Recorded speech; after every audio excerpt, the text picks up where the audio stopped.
ఈ యొక్క దినాన చాలా శ్రేష్టమైనటువంటి విషయాన్ని మీరు తెలుసుకోబోతూ ఉన్నారు. నేను 2 విషయాలు మీకు తెలియజేస్తాను. మొదటిది, ఎందుకు యేసుక్రీస్తు ప్రభువారు గాడిదను ఎక్కాడు. రెండవది, ఆయన ఎందుకు యెరూషలేముకి వెళ్ళాడు. నిన్నటి దినాన ఓ చక్కటి వీడియోను మన యూట్యూబ్లో పెట్టాం. బేతనియా బెత్బేగాల నుండి యెరూషలేము వరకు ఎలాగే యేసు ప్రభువారు ప్రయాణమై వెళ్ళాడు, ఆ ప్రయాణ మార్గంలో ఏం జరిగింది అనే విషయాన్ని తెలియజేశాను. అయితే ఈరోజు మీరు యెరూషలేము వరకు తీసుకువెళ్ళినటువంటి గాడిద గురించి మొట్టమొదటి మీరు తెలుసుకోబోతూ ఉన్నారు. ఎందుకు యేసుక్రీస్తు ప్రభువారు గాడిదను ఎక్కాడు? ఆయన గుర్రాన్ని ఎక్కొచ్చు కదా, ఆయన రథాన్ని ఎక్కొచ్చు కదా, లేకపోతే మరొక జంతువులు ఉన్నాయి వాటిని ఎక్కొచ్చు కదా, ఒంటెని ఎక్కొచ్చు కదా. ఒంటిలో కూడా సాధుత్వం కనపడుతుంది, మృదుత్వం కనపడుతుంది. ఆ ఒంటెనెక్కి ప్రయాణం చేయొచ్చు కదా. ఎందుకని గాడిదనే ఎక్కాడు, ఎందుకు గాడిద మీద ప్రయాణం చేశాడు అనే విషయాన్ని మీరు తెలుసుకోబోతూ ఉన్నారు. ఆ దినాల్లో గాడిదను అసలు ఎందుకు ఉపయోగించేవారో ముందుగా నేను మీకు కొంత క్లుప్త వివరణ మీకు తెలియజేస్తాను. గాడిదలను ఎందుకు ఉపయోగించేవాళ్ళంటే, మొట్టమొదటిగా ప్రయాణ సాధనంగా గాడిదలను ఉపయోగించేవాళ్ళు. ప్రయాణ సాధనం అంటే సామాన్య ప్రజల నుండి ధనవంతులైన వారి వరకు ప్రయాణాలకు ఉపయోగించేవాళ్ళు. ప్రయాణాలు రకరకాలు, ప్రయాణ సాధనాలు కూడా రకరకాలు. ప్రయాణ సాధనంగా ఆ రోజుల్లో గాడిదను వాడేవాళ్ళంట. ఎవళ్ళు అంటే యూదులు కూడా గాడిదను వాడేవాళ్ళు. అబ్రహాము గారు వాడాడు, మోషే వాడాడు, బిలాం గారు వాడారు, ప్రవక్తలు వాడారు. న్యాయాధిపతులు గాడిదల మీద ప్రయాణాలు చేశారు. వారి ప్రయాణాల్లో ఈ యొక్క గాడిదలను ఉపయోగించేవాళ్ళు. మీరు గమనించాలి, మొట్టమొదటి గాడిదలను దేనికి వాడేవాళ్ళు? ప్రయాణానికి వాడేవాళ్ళు. రెండవదిగా గమనిస్తే గాడిదలను ఎందుకు వాడేవాళ్ళు అంటే బరువులు మోయడానికి వాడేవాళ్ళు. ఏం మోయడానికి? బరువులు మోయడానికి వాడేవాళ్ళు. మీరు పాతకాలం నాటి కొన్ని ఫోటోల్ని మీరు ఇంటర్నెట్లో సెర్చ్ చేస్తే కనబడతాయి. గాడిద మీద బరువులు వేసేవాళ్ళు. ఏం వేసేవాళ్ళు? బరువుల్ని అలాగా వాటి మీద మోపితే అవి ఎంత బరువైనా మోసుకుంటూ వెళ్ళాయి. అవి ఎంత బరువైనా ఏం చేసాయి? మోసుకుంటూ వెళ్ళాయి. మనకు ఎద్దులు, ఆవులు, దున్నపోతులను వాడేవాళ్ళు మనకి. కానీ అప్పటి కాలములో, ఆ ప్రాచీన కాలంలో వారు ఎక్కువగా గాడిదల మీద బరువుల్ని మోపేవాళ్ళు. వాళ్ళు ధాన్యపు బస్తాలు కానీ, లేకపోతే ఏమన్నా సరుకులు కానీ, ద్రాక్షారసపు తిత్తులు, అవి ఆ పెద్ద పెద్ద తిత్తులు ఉండేవి. వాటన్నిటినీ ఈ గాడిదల మీద ఒక చోట నుండి మరొక చోటకి ప్రయాణానికి, బరువులు మోయడానికి వీటిని ఉపయోగించేవాళ్ళు. ఇది రెండవది. మూడవదిగా వ్యవసాయంలో కూడా ఈ గాడిదలను ఉపయోగించేవాళ్ళంట. దేనిలో? వ్యవసాయంలో. మనము ఇదివరకటి కాలంలో, ఇప్పుడంటే నూర్చడానికి మిషన్స్ వచ్చేసినాయి, ఇప్పుడు కోత మిషన్స్ వచ్చేసినాయి. ఇదివరకు కోసేవాళ్ళు, నూర్చేవాళ్ళు, తూర్పారబట్టేవాళ్ళు. అవునా? ఇప్పుడు ఏం లేదు, మిషన్ వెళ్తుంది, అదే కోసేస్తుంది, అదే ఏం చేస్తుంది, ఏటికి గడ్డి సపరేట్ చేస్తుంది, ఒడ్డు సపరేట్ చేస్తుంది. అయితే ఆ గాడిదలనంట ధాన్యాన్ని నూర్చడానికి ఉపయోగించేవాళ్ళంట. తర్వాత గానుగల్లో ఈ గాడిదలను పెట్టేవాళ్ళంట.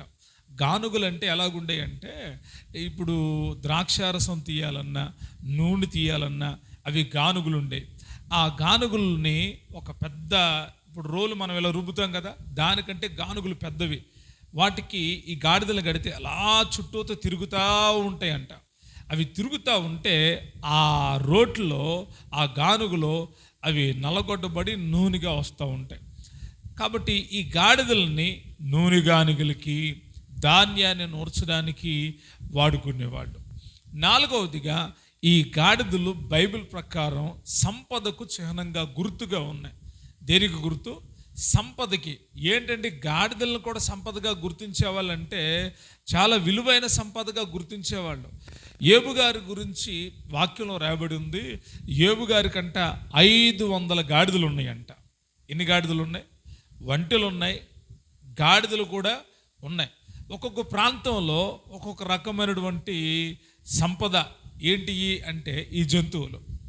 మనకు వచ్చేటప్పటికి ఇటువైపు గేదెలను ఎక్కువగా పెంచుతారు, మన చిత్తూరు, కడప అటు వెళ్తే ఆవులను అటు ఎక్కువ ఒంగోలు నుంచి ఆవులను ఎక్కువగా పెంచుతారు.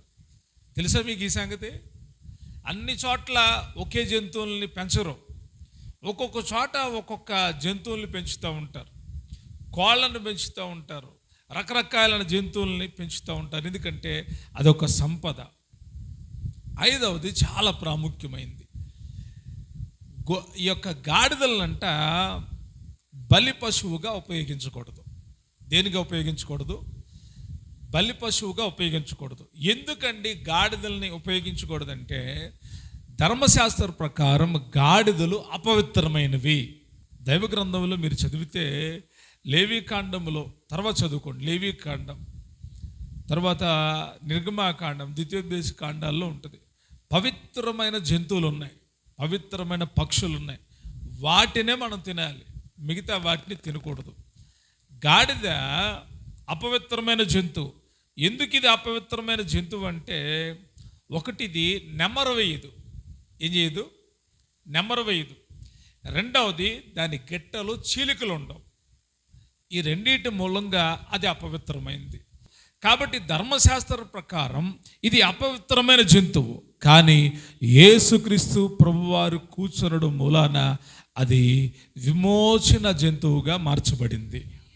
గట్టిగా స్తోత్రం చెల్లిద్దా, చెబుదాం గట్టిగా. గాడిద గురించిన ఆజ్ఞ కూడా ఉంది. ఎద్దుని గాడిదని కలిపి దున్నకూడదంట. ఎద్దుని గాడిదని ఏం చేయకూడదు? కలిపి దున్నకూడదు, జత చేయకూడదు అంట. అంటే ఒక విధంగా చెప్పాలంటే అవిశ్వాసికి, అపవిత్రతకు గుర్తుగా ఉంది. కానీ దైవ గ్రంథం చెప్తా ఉంది, ఆ గాడిద పిల్లను విమోచించవచ్చు. ఆ గాడిద పిల్ల విమోచించబడాలి. అది దహన బలిగా అర్పించబడడానికి పనికిరాదు, కానీ అది విమోచనకు గుర్తుగా ఉంది. ఒక మాట చదువుతారా? నిర్గమాకాండం 13వ అధ్యాయం 13వ వచనంలో ఒక మాట ఉంది, త్వరగా తీసి చదవాలి. ప్రతి గాడిద తొలి పిల్లను వెల ఇచ్చి విడిపించి దానికి మారుగా గొర్రె పిల్లను ప్రతిష్ఠించవలెను. గాడిద, ఏ జంతువులు పుట్టినా, ఒకవేళ మీరు గాడిదలు పెంచుకుంటా ఉంటే ఆ గాడిదల్లో తొలుచూలుది దేవుడికి ఇవ్వాలంట. ఎప్పుడుది? మొదట నీ ఇంటికి వచ్చిన తర్వాత ఆ ఆడగాడిద తొలిచూలు గాడిదను కన్నప్పుడు, లేక ఆ గాడిదను ఇచ్చినప్పుడు దాన్ని ఏం చేయాలి? దేవుడికి తొలిచూలుగా ఇవ్వాలంట. దాన్ని ఇవ్వడానికి యాజకుడు వెల నిర్ణయిస్తాడు. ఆ వెల చెల్లించి దానికి ప్రతిగా గొర్రె పిల్లను ఇవ్వాలి. ఇది దేవుని యొక్క క్రమం.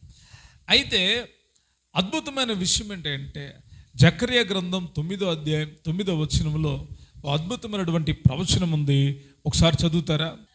సియోను నివాసులారా బహుగా సంతోషించుడి, యెరూషలేము నివాసులారా ఉల్లాసముగా ఉండుడి. నీ రాజు నీతిపరుడును రక్షణ గలవాడును దీనుడనై గాడిదను గాడిద పిల్లను ఎక్కి నీ వద్దకు వచ్చుచున్నాడు. ఎవరికి ఈ ప్రవచనం అంటే, సియోను నివాసులారా, యెరూషలేము నివాసులారా. అంటే ఆయన బేతనియా, బెత్లెహేము నుండి ఇప్పుడు ఎక్కడికి ప్రయాణం అవుతున్నాడు? యెరూషలేముకి వెళ్తున్నాడు. ఎక్కడికి వెళ్తున్నాడు? యెరూషలేముకి వెళ్తున్నాడు. అంతకు మునుపు యేసయ్య యెరూషలేముకి చాలాసార్లు వెళ్ళాడు. అయితే ఈ సందర్భం చాలా ప్రత్యేకమైంది. అది మనం 2వ అంశంలో నేర్చుకుందాం. మొదటిగా ఆయన యెరూషలేమునకు ప్రయాణమై వెళ్ళాలి. ఎలాగ వెళ్ళాలి అంటే, ఆయన ఒక రాజులాగా వెళ్ళాలి. రాజులు ఎప్పుడు కూడా గాడిదల మీద ఎక్కరు. ఒకవేళ గాడిద మీద ఎక్కారంటే అర్థం ఏంటో తెలుసా? ఏంటి అర్థం? గాడిద మీద ఎక్కితే రాజు శాంతికి గుర్తు. ఒక రాజు గనక గుర్రం ఎక్కి మరొక రాజ్యంలోకి ఎంటర్ అయితే ఆ రాజుకి ఏంటి సంకేతం అంటే, వీడు మన మీద యుద్ధానికి వస్తున్నాడు అని అర్థం. లేదు, ఈ రాజు ఆ రాజ్యాన్ని చూడాలి అనుకున్నాడు అనుకో, దేని మీద వెళ్ళకూడదంట? గుర్రం మీద వెళ్ళకూడదు. మరి దేని మీద వెళ్ళాలి? గాడిద మీద వెళ్ళాలి. గాడిద మీద వెళితే శాంతికి చిహ్నం. గాడిద మీద వస్తే, ఓహో ఇతడు మనతో సమాధానానికో లేదో చూడడానికి వచ్చినట్టున్నాడు, అతని జోలికి ఏమీ వెళ్ళొద్దు అని సంకేతం ఇస్తాడు అనమాట రాజు. లేని పక్షంలో ఒకవేళ గుర్రం మీద వస్తే వెంటనే అలర్ట్ అయిపోయి ఈ రాజు యుద్ధానికి వస్తున్నాడని అనుకుంటారు. అయితే సియోను నివాసులారా, యెరూషలేము నివాసులారా, మీరు సంతోషించండి, ఉల్లసించండి, ఆనందించండి. ఎందుకు అంటే నీ రాజు గాడిద పిల్లను ఎక్కి నీ యొద్దకు వచ్చుచున్నాడు. ఎటువంటి రాజు తెలుసా? రాజు ఏ రాజు అంట? రాజు ఒకటి నీతిపరుడు. అందరూ చెప్పండి, ఎవళ్ళు? మన యేసుక్రీస్తు ప్రభువారు ఎవళ్ళు? నీతిపరుడైన రాజు అయిన. రెండవదిగా ఎవరంట? రక్షణ గలవాడు. ఆ రాజులో ఏముంది? రక్షణ ఉంది. భూమి మీద ఏ నామంలో రక్షణ లేదండి. మీరు ఏ నామంలో ఎవరిని పిలిచినా మీకు రక్షణ దొరకదు. కానీ యేసు నామంలో రక్షణ ఉంది, యేసు నామంలో విడుదల ఉంది, యేసు నామంలో స్వస్థత ఉంది, యేసు నామంలో ఆరోగ్యం ఉంది, యేసు నామంలో సంతోషం ఉంది. ఆ రాజులోనే రక్షణ, యేసుక్రీస్తు ప్రభువారిలోనే రక్షణ.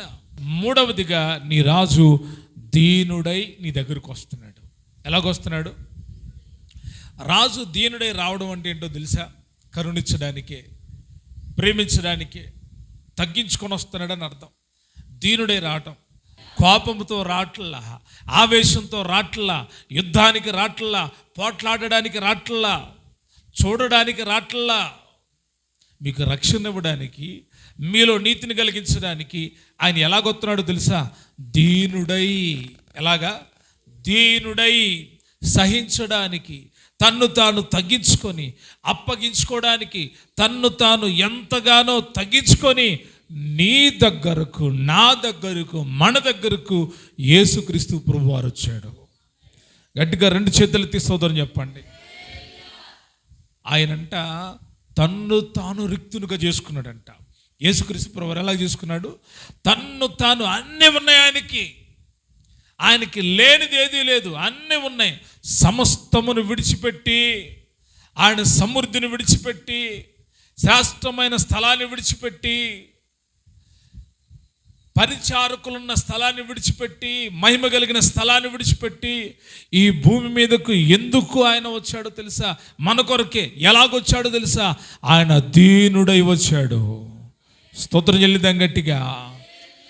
గొర్రె బొచ్చు కత్తిరించు వాని ఎదుట ఆ గొర్రె ఎలాగా మౌనంగా ఉంటుందో ఆయన అంత దీనత్వాన్ని మనకు చూపించాడు.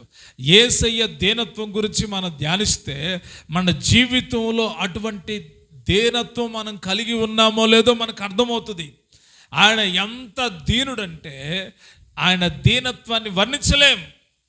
ప్రతి అడుగులో ఆయన దీనత్వం కనబడుతుంది. ఆయన కోపములో దీనత్వం ఉంది, ఆయన మాటల్లో దీనత్వం ఉంది, ఆయన నడకలో దీనత్వం ఉంది. దెబ్బలు కొడుతున్నప్పుడు ఆయన దీనుడై ఉన్నాడు, అబద్ధ సాక్ష్యాలు చెప్తున్నప్పుడు ఆయన దీనుడై ఉన్నాడు, నేరాలు మోపబడుతున్నప్పుడు ఆయన దీనుడై ఉన్నాడు, అప్పగించబడుతున్నప్పుడు ఆయన దీనుడై ఉన్నాడు. ఒకవేళ దీనుడు కాక కోపగ్రస్తుడైతే ఆయన కోపం మీదటి ఎవడును నిలబడలేడు. కాబట్టి యెరూషలేము వారికి, సియోను నివాసులకు ఒక సందేశం: నీ రాజు రాబోతున్నాడు. ఆయన ఎలాగొస్తాడో తెలుసా? నీతిపరుడును, రక్షణ గలవాడై, దీనుడై నీ దగ్గరికి వస్తున్నాడు. అయితే యెరూషలేము నివాసులకు ఒక సందేశం: వస్తాడు ఆయన. అయితే ఆయన మీరు ఎలా గుర్తుపట్టాలో తెలుసా? మీరు ఎలా గుర్తించాలో తెలుసా? ఆయన రాజు అని మీరు ఎలా గుర్తుపట్టాలో తెలుసా? ఆయన గాడిదను ఎక్కి మీ యొద్దకు వస్తాడు. అయితే ప్రజలు గుర్తించాలని ఒక ప్రవచనాత్మకమైన విషయం: నిషేధించబడిన గాడిద, అపవిత్రమైన గాడిద, బరువులు మోసే గాడిద, పనుల కోసం, ప్రయాణాల కోసం ఉపయోగపడే గాడిద. ఎందుకో ఆ గాడిదను ఆయన మనకు చూపిస్తూ ఉన్నాడు. ఆ గాడిదంట శాంతికి గుర్తంట, ఆ గాడిద దీనత్వానికి గుర్తు, ఆ గాడిద చాలా ప్రత్యేకమైంది. ఇశ్రాయేలుకి గాడిదలకు ఏముంది? సంబంధం ఉంది. దేవుని పిల్లలకు గాడిదలకు ఏముంది? సంబంధం, ఆధ్యాత్మికమైన సంబంధం ఉంది.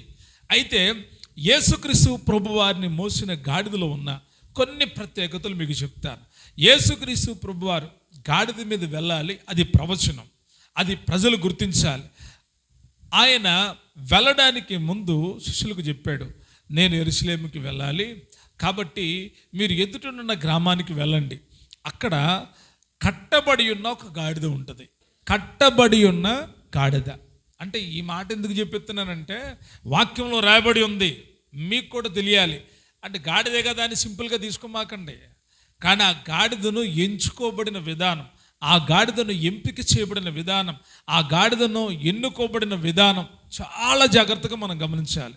ఎందుకంటే యేసుక్రీస్తు ప్రభువారు ఈ లోకానికి రావడానికి ఒక ప్రణాళిక ఉంది.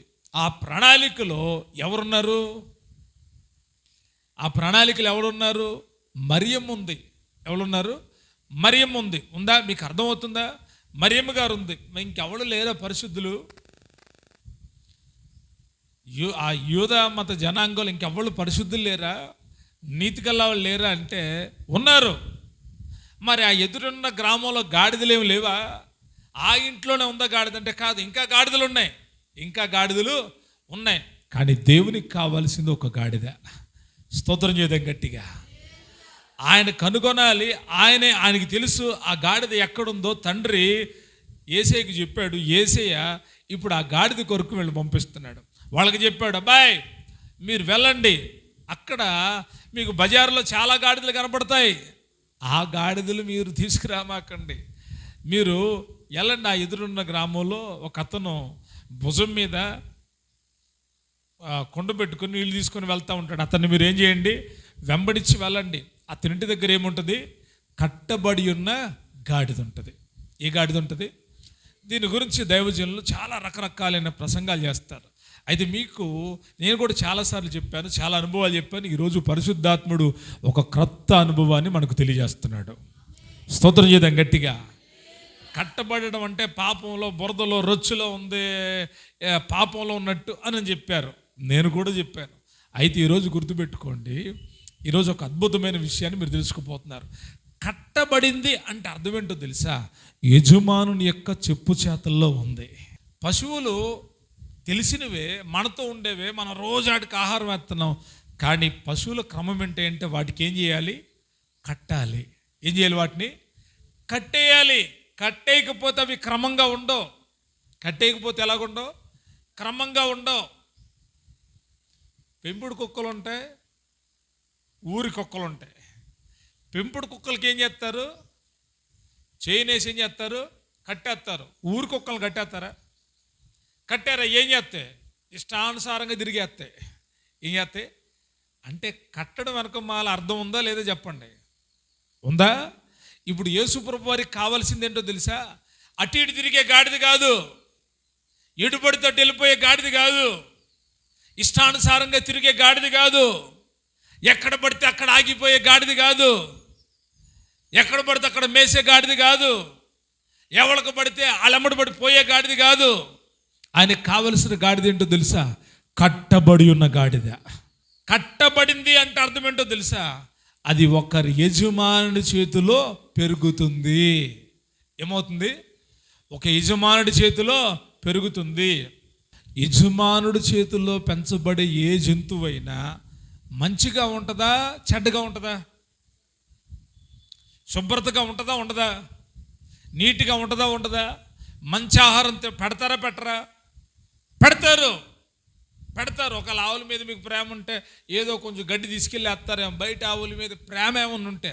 కానీ మీ ఇంట్లో ఉండే ప్రతి జంతువుని మీరు పెంచేటప్పుడు మంచి గడ్డేస్తారు, కుడితి పెడతారు, గడ్డేస్తారు, బలమైన ఆహారం పెడతారు. బలమైంది పెడతారా, బలహీనమైంది పెడతారా? ఇప్పుడు యేసు ప్రభు వారికి కావలసిన గాడిద ఏంటో తెలుసా? కట్టబడిన గాడిద. అంటే కట్టబడిందంటే మరలా చెప్పండి, అర్థం ఏంటి? యజమానుని దగ్గర ఉన్నది. ఇప్పుడు ఇది రుచిలో లేదు, అశుభ్రంగా ఉండదు. ఎందుకంటే యజమానుడు ఎప్పుడు దాన్ని ఏం చేస్తూ ఉంటాడు? శుభ్రం చేస్తూ ఉంటాడు. ఇది మొదటిది. రెండవదిగా గాడిదలో ఉన్న ఇంకొక విషయం ఏంటంటే, ఆ గాడిద మీదంట ఎప్పుడు ఎవరును కూర్చోలేదు. గాడిద ఉంది, పెరుగుతుంది అది. కానీ ఆ యజమానుడు కూడా ఎప్పుడు కూర్చోలేదంట, ఆ ఇంటి వాళ్ళు ఎప్పుడు కూర్చోలేదంట. మనం గాడిదలు దేనికి వాడుకుంటారని చెప్పాము? ప్రయాణాలకి, బరువులు మోయడానికి, తర్వాత ఇంక దేనికి అనుకున్నాం? వ్యవసాయ పనులకి, గానుగులకి, ఇంకా సంపద కోసం అలాగ వాడుకునేవాళ్ళు. అయితే దేనికో దానికి వాడబడాలి కదా. ఈ గాడిద బలమైందే, బరువులు మోయగలిగిందే. కానంట ఆ గాడిద దేవుని కొరకు ఉంది. స్తోత్రం చెప్దాం. యేసే కొరకు ఉంది. ఆ గాడిద మీదంట ఎప్పుడునూ ఏ బరువును ఏం చేయబడలా, మోపబడలేదు. ఆ గాడిద మీదంట ఏ బరువు పెట్టలేదు, ఎవ్వరు ఎప్పుడు కూర్చోలేదు. ఏం చేయాల? ఈ రెండింటిదేనా? ఈ రెండింటితో సెలెక్ట్ అయిపోయిందా అంటే మొట్టమొదట ఎన్నుకోబడింది ఆ రీతిగానే. ఒకటి కట్టబడింది, రెండవది ఏ బరువు దాని మీద పెట్టలేదు, ఎవ్వరు ఎప్పుడు దాని మీద కూర్చుండలేదు. మూడవది అద్భుతమైన విషయం అంటే ఆ గాడిద యేసయ్యకు లోబడింది. స్తోత్రం చేద్దాం గట్టిగా. ఎలా చెప్తున్నారండి మీరంటే, వీళ్ళు వెళ్ళారు, ఆ గాడిద కట్లు విప్పుతుంటే యజమానుడు అడిగాడంట, బాయ్ యాడికి మీరు తోలుకెళ్తున్నారు, ఎవరు మీరు అని అంటే, అయ్యా ఇది ప్రభువునకు కావాల్సి ఉన్నది అని అనగానే, సరే సరే తోలుకొని వెళ్ళండి. ఏం చేయండి? తోలుకొని వెళ్ళండి. ఈ గాడిద ఎట్ట లోబడిందో చెప్తున్నాను వినండి. యజమానుడు ఎల్లమని పంపించాడుగా. ఇప్పుడు మీ ఇంటికాడ పెరిగిన జంతువులు ఏవైనా తొందరగా ఇంకొకళ్ళ దగ్గరికి అలవాటు అవుతాయా? వెంటనే విత్తిన సెకండ్లో అవుతాయా? మీ దగ్గరే పెరిగిందండి, ఒక 10 సంవత్సరాల నుండి మీ దగ్గరే పెరుగుతుంది ఆ గాడిద. మీరే దగ్గరుండి అన్నీ చూసుకుంటున్నారు. ఇప్పుడు ఆ గాడిద నేను వెళ్ళి లాక్కుండా రావాలనుకుంటున్నా, వచ్చేస్తుందా? రాదా? ఎందుకు రాదు? కానీ ఈ గాడిద వారితో కలిసి వెళ్ళడం మొదలుపెట్టింది. స్తోత్రం చేద్దాం గట్టిగా. వెళ్ళిందా? యేసు ప్రభు వారు దాని మీద ఏం చేశాడు? కూర్చున్నాడు. కూర్చున్నాడా? ఏం చేయాలి? ఆ మధ్య పెళ్ళి, మన ముస్లిం సహోదరులు పెళ్ళి, గుర్రం మీద పెళ్లి కొడుకుని ఎక్కించారంట. ఏం చేశారు? ఎక్కంగా లెట్టెట్ట అందంట. ఆడుంటాడుగా ఎవడు సరి చేసేవాడు, ఆడికి అది ఓపిక చేశారంట. మధ్యలో తీసుకెళ్ళిన తర్వాత ఏం జరిగింది? ఎత్తు కింద పడేసింది. ఎందుకని? ఆ గుర్రం అతనికి అలవాట్లేదు. ఆ గుర్రాన్ని సారీ చేసేవాడు ఒకడున్నాడు. ఆడ ఆపరేటింగ్ చేస్తేనే అది ఆగుద్ది, మనం ఆపరేటింగ్ చేయకూడదు. దాని మీద కూర్చొని నేను రాజు నుండి ఎక్కేసాక నన్ను ఎక్కిచ్చారు గుర్రం అని ఎట్ట అన్నాడంట. ఏం చేసింది అది? ఆయన ఏం చెప్పాడంటే, అబ్బాయి నువ్వు ఎక్కి కూర్చొని ఊరికి నట్టు పట్టుకోనుంటే మిగతాదంతా నేను చూసుకుంటా అన్నాడు. అది ఎవడు గుర్రం? ఆడు గుర్రం. ఈడెక్కి పెళ్ళి కొడుకు సగం కూర్చోవచ్చుగా. ఏం చేశాడంట? స్టైల్ ఇద్దామన్నట్టు అన్నాడంట. ఏం చేసింది? ఎగ్గిరి కింద పడేసింది. అని మీకు అర్థం కాడని చెప్తున్నా. గాడిదలైనా అంతే. ఇప్పుడు దీని మీద ఎప్పుడు ఏ బరువు కానీ ఎవ్వరు కానీ కూర్చోాల. ఫస్ట్ టైం ఒక మనిషి కూర్చున్నాడు అనుకో, ఏం చేస్తుంది అంటారు చెప్పండి? ఊహించి. కూర్చొని ఎత్తుదా, ముందుకెళ్ళిపోయిద్దా? కూర్చొని ఇవ్వదు, దానికి అలవాటు అవ్వాలిగా. కానీ యేసే దగ్గరకు రాగానే అది మౌనం అయిపోయింది. గట్టిగా స్తోత్రం చెప్తాం. యేసే ఆ గాడిద మీద ఉన్నాడంతే. ఆ గాడిద లోబడిపోయింది. అయ్యా నిన్ను నేను ఎక్కడి దాకైనా మోస్తాను. గట్టిగా స్తోత్రం చెప్తాం. నిన్ను ఎక్కడి దాకైనా మోస్తానయ్యా, నీ కోసం ఎంత దూరమైన ప్రయాణం చేస్తాను. ఎందుకు ఈ సందేశమో తెలుసా? కేవలం యేసు ప్రభువారు బేతనియా నుండి యెరూషలేముకు వెళ్ళాడు అని చెప్పడానికి కాదు.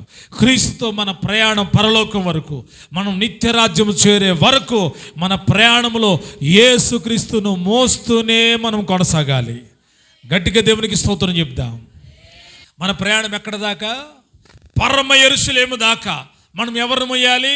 యేసుక్రీస్తు ప్రభువారిని మొయ్యాలి. యేసుక్రీస్తు ప్రభువారిని మోసే గాడిద ఒక యజమానుడి దగ్గర పెరిగినట్లుగా ఓ సంఘములో నువ్వు పెరగాలి. ఓ సేవకుని దగ్గర నువ్వు పెరగాలి. ఓ సేవకునికి విధేయత కలిగి జీవించాలి. అప్పుడే నువ్వు యేసుక్రీస్తు ప్రభువారిని మోయగలుగుతావు. యజమానుడి దగ్గర ఉందా గాడిద? యజమానుడు అన్నాడు, ఇదిగో ఇది ప్రభువునకు కావాలంటే తీసుకుని వెళ్ళండి. నువ్వు సిద్ధమా?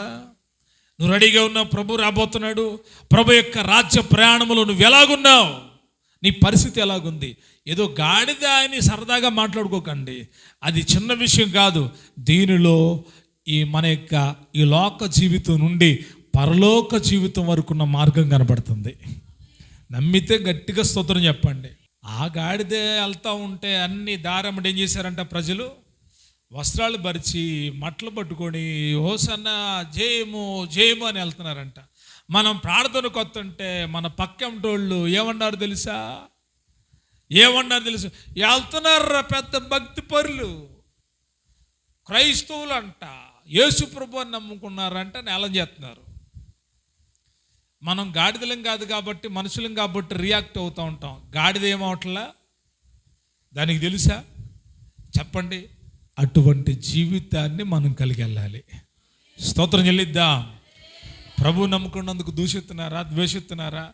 ఆ గాడిదకి ఘనత వచ్చిందిలేండి. మనకు ఘనత దేవుడిస్తాడు.